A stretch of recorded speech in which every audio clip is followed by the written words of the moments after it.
Hey there, Mr. Redder here. Welcome back to another episode of r/Entitled People Stories. Our first story we'll be reading today. My husband spends all his time talking to a Karen on Facetime. After that, new neighbor claims I threatened them with my dog. And after that, am I a bad mom for not allowing my daughter to have random guys spend the night at our house? Please don't tell me they're gonna call her a bad mom. Welcome to Reddit, Karen. Welcome to Reddit. Now for every thumbs up this video gets, one Karen loses all of the contacts in her phone. Ha!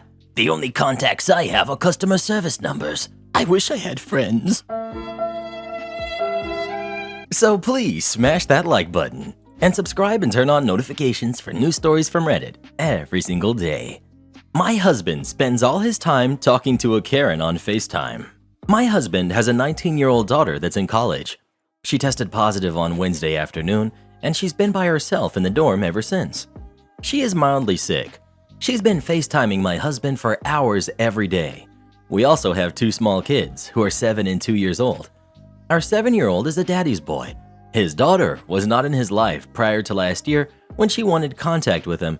He never mentioned having a daughter to me. On Thursday, my husband was at work, and I guess his daughter kept trying to FaceTime him throughout the day, which he said annoyed him. That night, he was FaceTiming her from around 7 p.m. until midnight. He put his phone facing the TV so they could watch movies and TV together. He ate his dinner on the couch separate from the rest of us. He ignored bedtime routines and told me I can handle it, while our 7-year-old was crying for him. He was sitting on the couch with his phone chatting away to his daughter for hours. On Friday night, our 7-year-old had a hockey game and he wished him good luck and gave him a hug, but didn't bother to get dressed and go to the game. He stayed home on FaceTime with his daughter. I took our kids and my mother out to the game. I came back to find my husband on the couch sleeping and his daughter sleeping on FaceTime.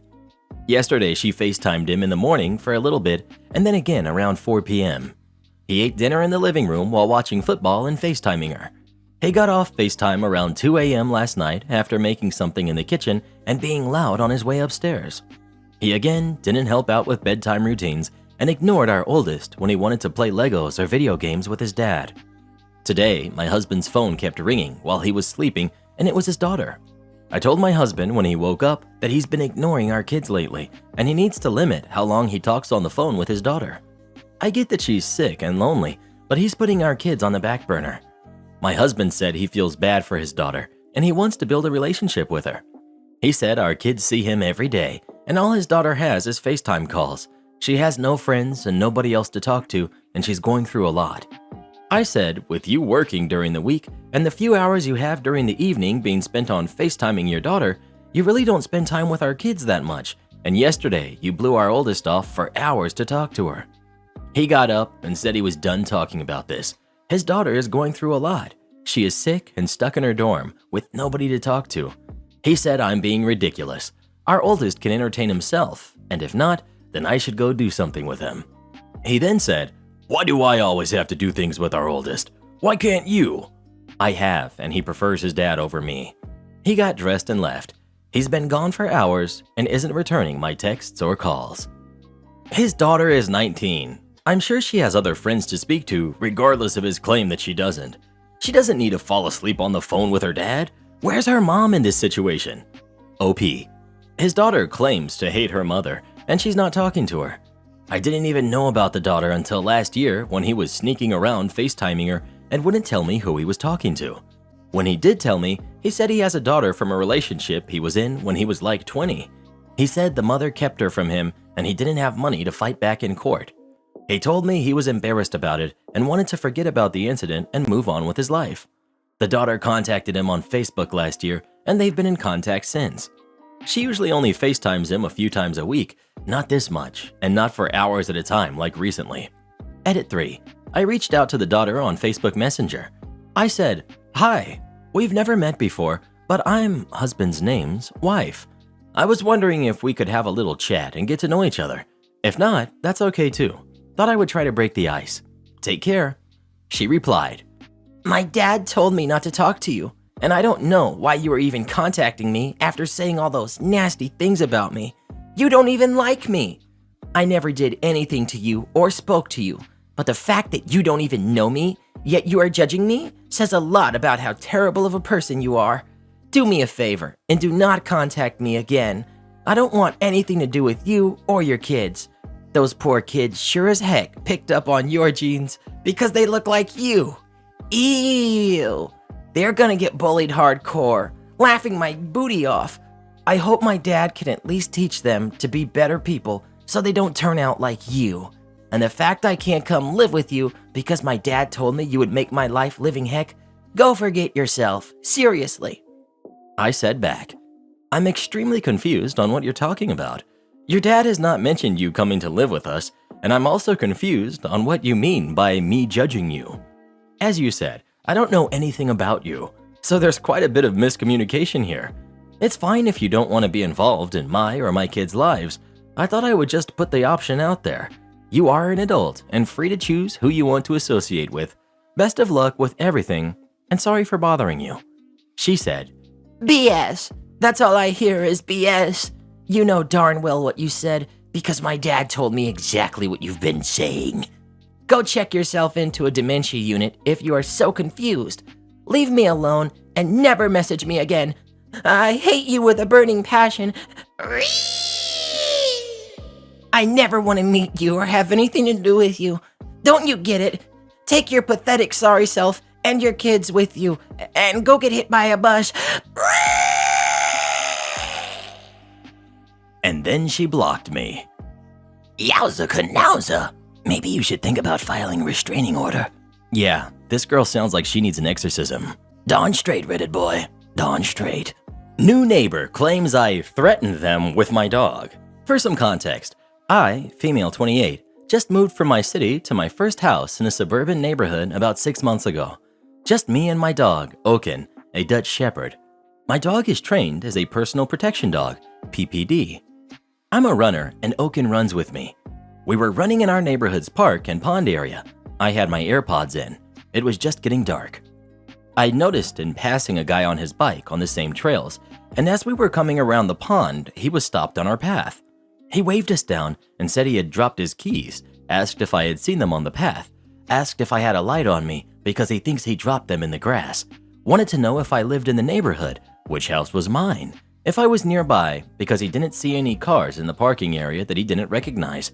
Basically, anything to do to keep us there and keep talking. Not scary, but annoying with a definite hint of creepy. After he forgot his initial story, he said, I'm gonna be so upset with myself if I lost another earbud. That's my third pair, and they're nearly $300 a pop. I moved to leave, and he stood in the path and started asking about Oaken. Oaken wasn't exactly doing anything aggressive at this point, no hair raised, no growling or barking. He was doing exactly what he was trained to do, and every time the guy would move to get closer to us, he would just stand between him and me. The guy asked if he was friendly, asked to pet him, and I said I'd rather he not. He kept saying dogs loved him, blah blah. I again said no, and we started to walk around the guy to go.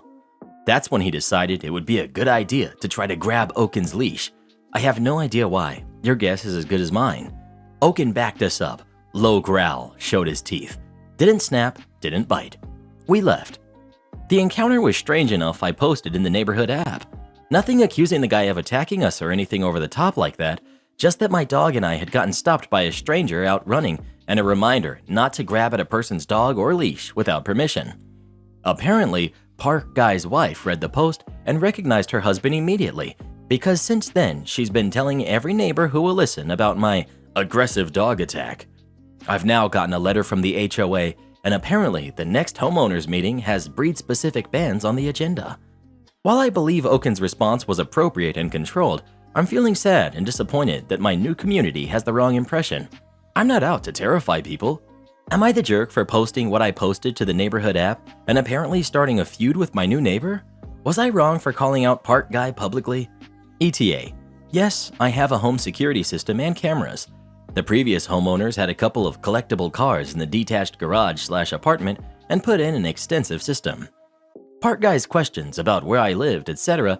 didn't immediately set off crazy red flags because I've been asked very similar questions by multiple women multiple times in the neighborhood too. I'm getting the impression I'm the youngest person in the area by a good 20 or more years because people have asked me who my parents are, who I'm visiting, etc. It seems like the only young people hanging around are ones who drive in from other places to get to the park, and this neighborhood seems weirdly territorial about their park. I will definitely talk to an officer about a report. Not the jerk. Make sure to tell everyone about the aggressive husband. OP, I don't know if I really want to escalate this into a full-fledged war of words, but I'm tempted to jump into the fray and defend myself and my dog. Remember, she chose to out her creepy husband, not you. Without her outing him, he could have been a non-resident, but she decided that defending him when she had plausible deniability was the best choice, not the jerk. Not to mention, his story of losing his keys changed. Something isn't right here. If you end up responding, it would be good to mention that. Earbuds, keys, totally different items. You need to tell them. 1. He blocked your path. 2. He asked you to help find the keys and then later said he had lost a headphone. 3. He prevented you from leaving more than once. 4. He asked for personal information about where you lived. And then ends with he touched your dog after being told not to. And honestly, I can't believe you left all that out of your initial story and just made it sound like a nice guy tried to pet your dog. That dude is using well-known tactics. Do escalate. He was a threat. He threw some major red flags. 1. Second time seeing him, which would be nothing if not for point 2. 2. Changed his story. 3. Asked way too many unnecessary questions which were personal. 4. Blocked your attempts to leave multiple times. 5. And most importantly, ignored your repeated no's.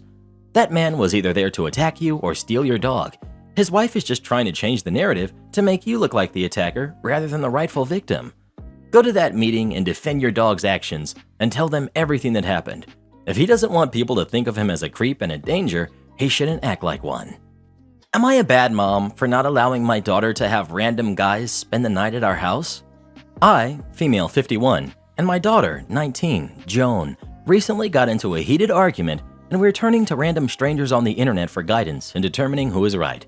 I say we, as this post is her suggestion. My kids were raised in a traditional but non-religious family. Husband and I have been married over 25 years.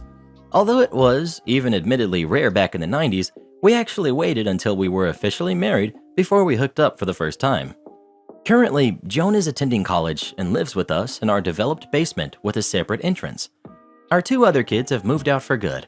Although Joan is not in a relationship, she is socially active and dates on occasion. The issue, last night, Joan was out with friends, and as mothers are prone to do, I never fall completely asleep until I hear her come home.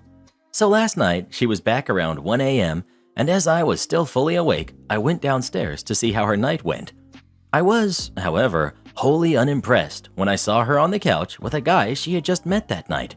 They weren't engaged in anything yet. However, it was evident where events were likely to lead. Although I was polite, I commented to Joan that she really needed to get to sleep as we were planning an early morning walk, and I waited patiently as her new friend got the hint and left. Afterwards, Joan was livid and says that I thoroughly embarrassed her, and that, as she was an adult, she should be able to see whomever she wants, whenever she wants, and wherever she wants. My position is that she is an adult. However, she has no right to bring a stranger into our house without my knowledge as, 1, lockdown is going on. She says that argument is a red herring because we all have our shots. 2, our house belongs to her dad and I.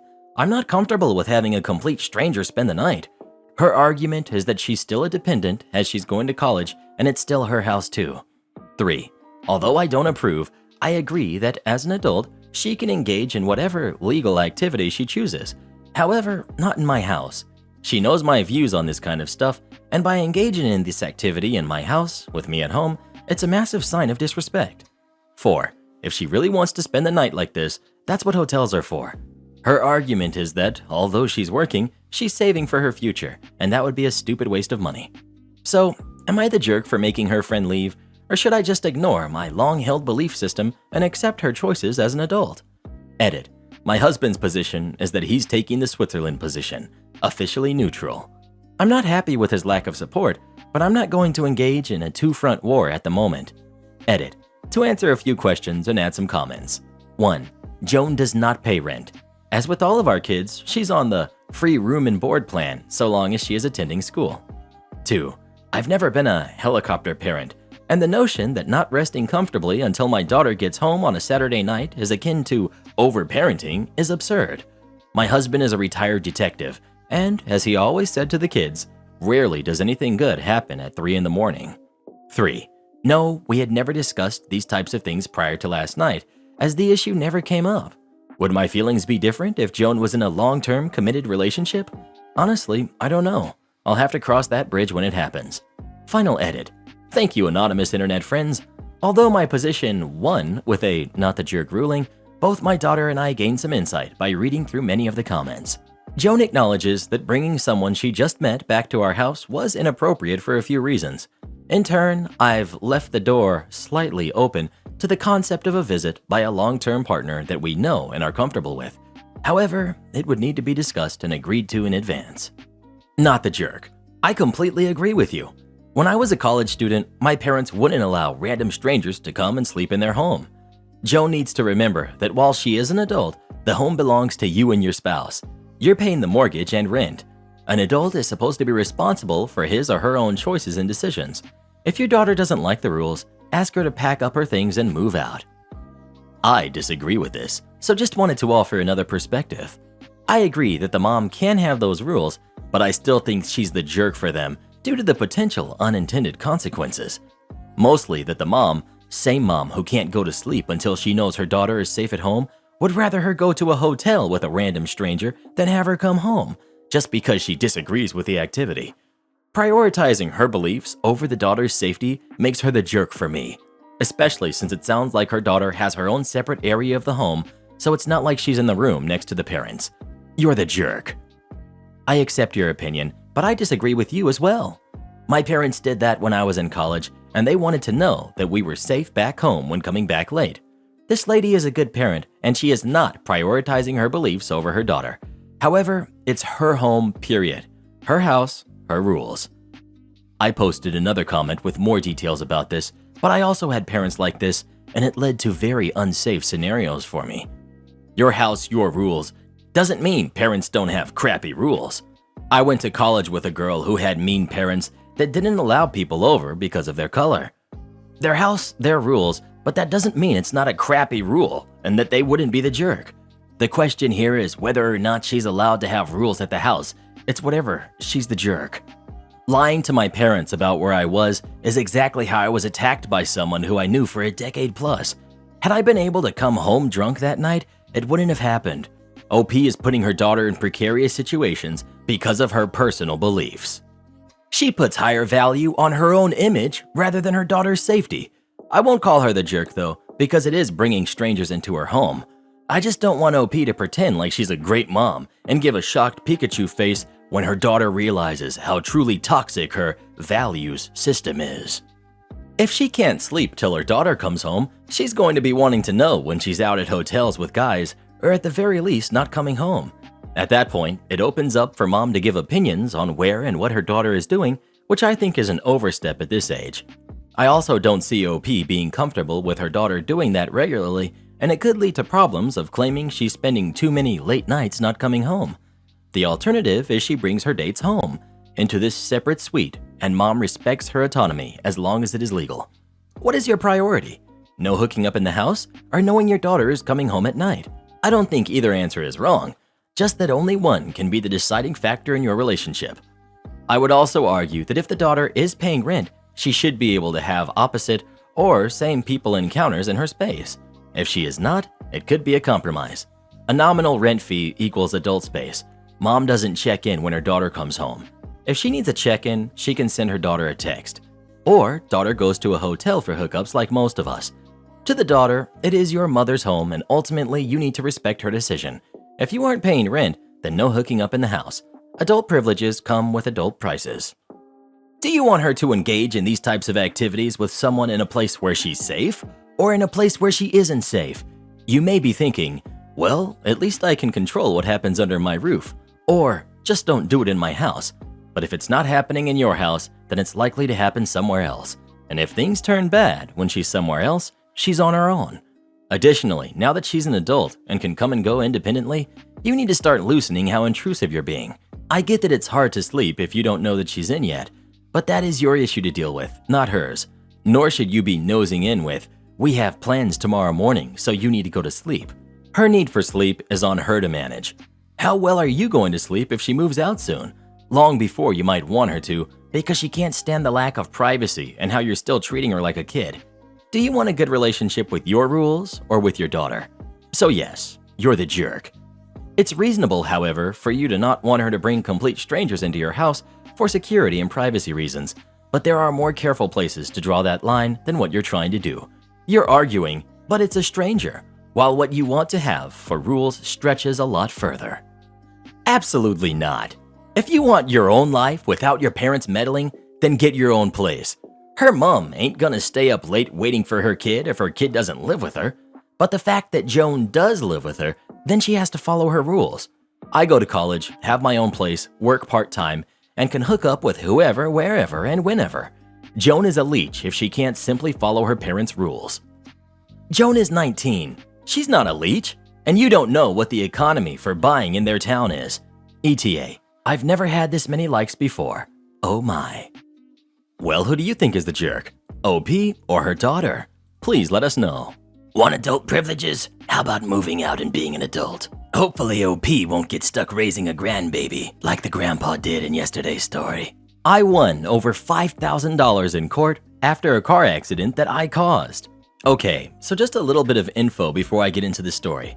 I, 22 male, work construction and run a few crews, and I'm a foreman because I've been working in this field since I started working summers when I was 14. That's legal in my state. With this being said, I have a lot of experience and get paid very well. For my job, I need a truck that can pull a lot of trailers and also get into a lot of sketchy job sites, especially in the winter.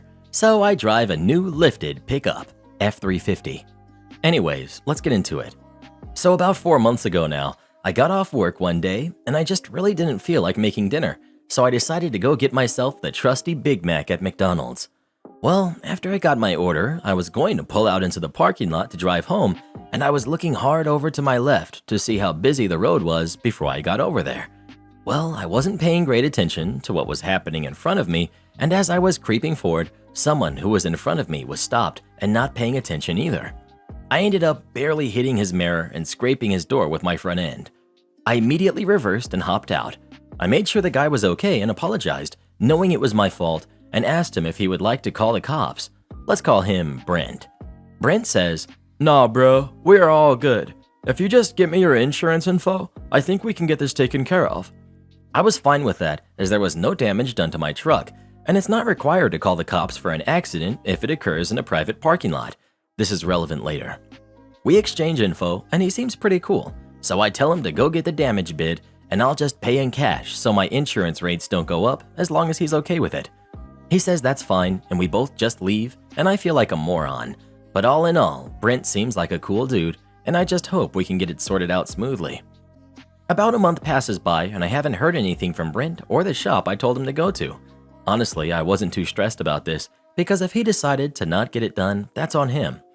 Well, he calls me up one day at about noon saying he can't remember my name and he wanted to tell the guys at the shop who sent him there because it seemed like we knew each other. I told him my name and the guys at the shop gave him a deal. Pretty sure they say this to everyone. He sends me the bid for damages and it comes out to $2,403. This was more than I imagined, but I said to get it done and I'd take care of the bill afterward and that was that. He hung up, said it was cool, and I went on with my day as usual.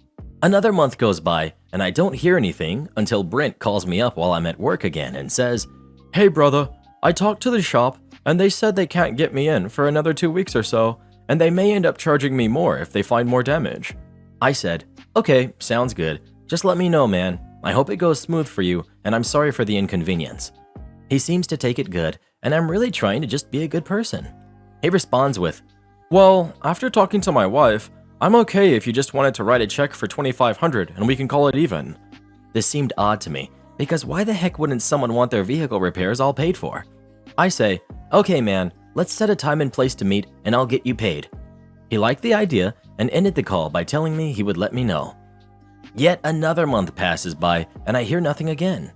At this point, I'm getting fed up and just want this situation to stop being over my head. He hits me up at 11 p.m. one night and asks if we can meet in town. I found this kind of disrespectful because I was nearly asleep and had to be at work at 5 a.m. the next day. Either way, I said that was fine and took my $2,500 cash and wrote up a quick contract saying this payment would be accepted as payment in full for the damages, and by accepting it, it would release me from any and all liability.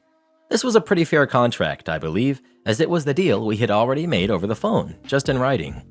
I get to the place we suggested as a meetup spot. I give him the cash, and he signs the contract without hardly even reading it and didn't want the copy. This was a red flag to me, but I just assumed he really didn't care about it all that much. So I just sent him the photo of the contract and go back home for some beauty sleep. As you can guess by now, another month goes by with me just living life carefree and not a worry in the world about this stupid car accident.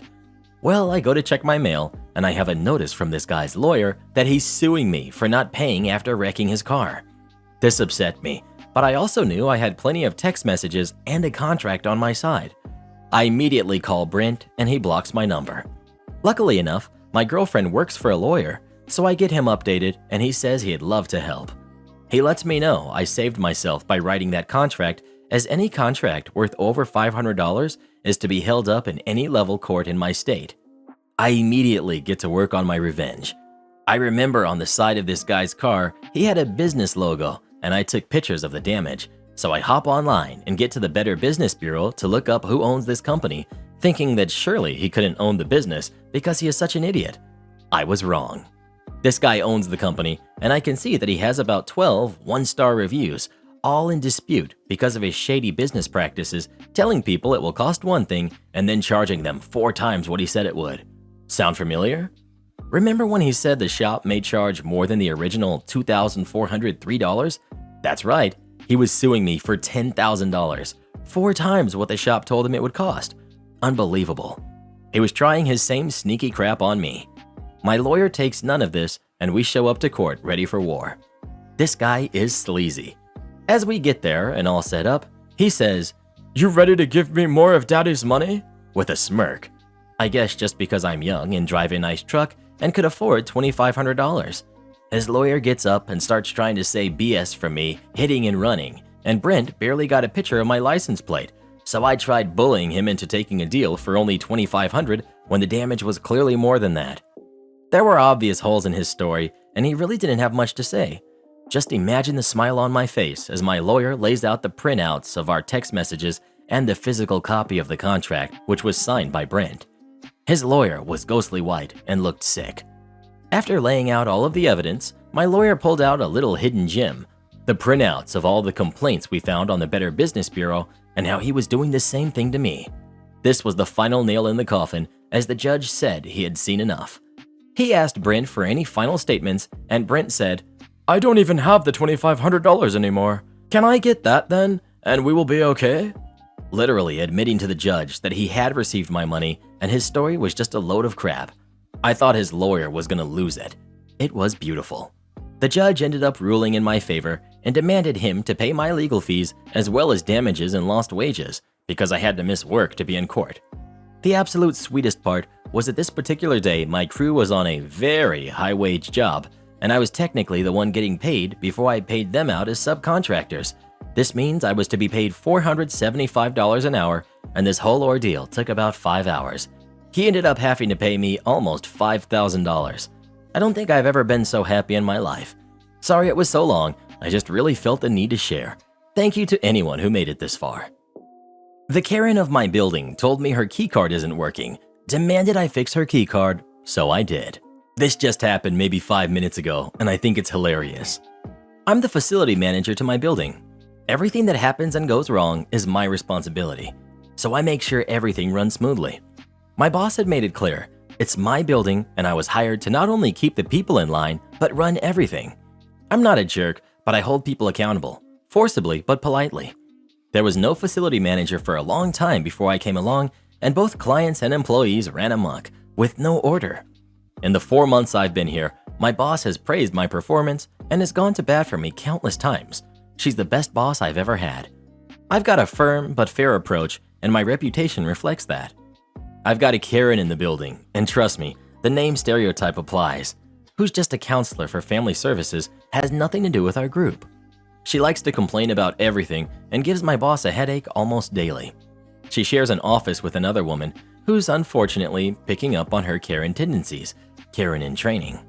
I've been doing a keycard audit all week, and I know to leave Karen's keycard alone because she's the only Karen in the building, so her name stands out.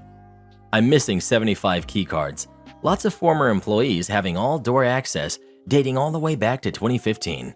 Can't have that, so I deleted a lot of them, especially if it had a wacky name or just a room number. However, I did delete Karen in Training's card information because it wasn't under her name. She just came to tell me her keycard wasn't working and Karen happened to be passing by and overheard it. I went and fixed Karen in Training's keycard and we went to go check to see if it worked or not. We found Karen outside the office waiting, complaining to my boss that her keycard didn't work either. Karen wandered away and my boss rolled her eyes and I smiled and I told her I would take care of it. After checking to make sure Karen in Training's keycard worked, I went downstairs to check the system, looked up Karen, and wouldn't you know it, her keycard was completely fine. In fact, it showed she had a master keycard. So I changed all of her permissions and limited her back to just her room only. I went upstairs and got my boss's attention because her office is next door to the ladies, and I mouthed, "Listen," and pointed. I opened their door and was all, "Hey Karen, I went and checked your keycard in the system. Everything is good to go.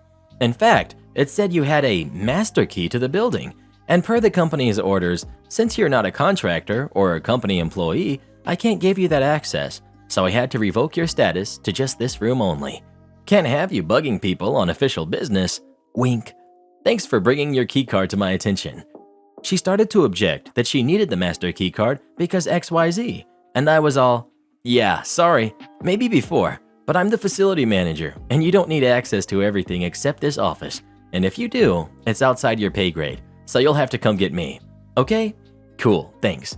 Bye." And then just closed the door on her mid-sentence. My boss was quietly laughing herself off in the office and gave me an air high five. Support our channel by joining as a member today, and we'll give you a shout out in our next video. Or come watch this video next. You won't believe what Karen does in that one.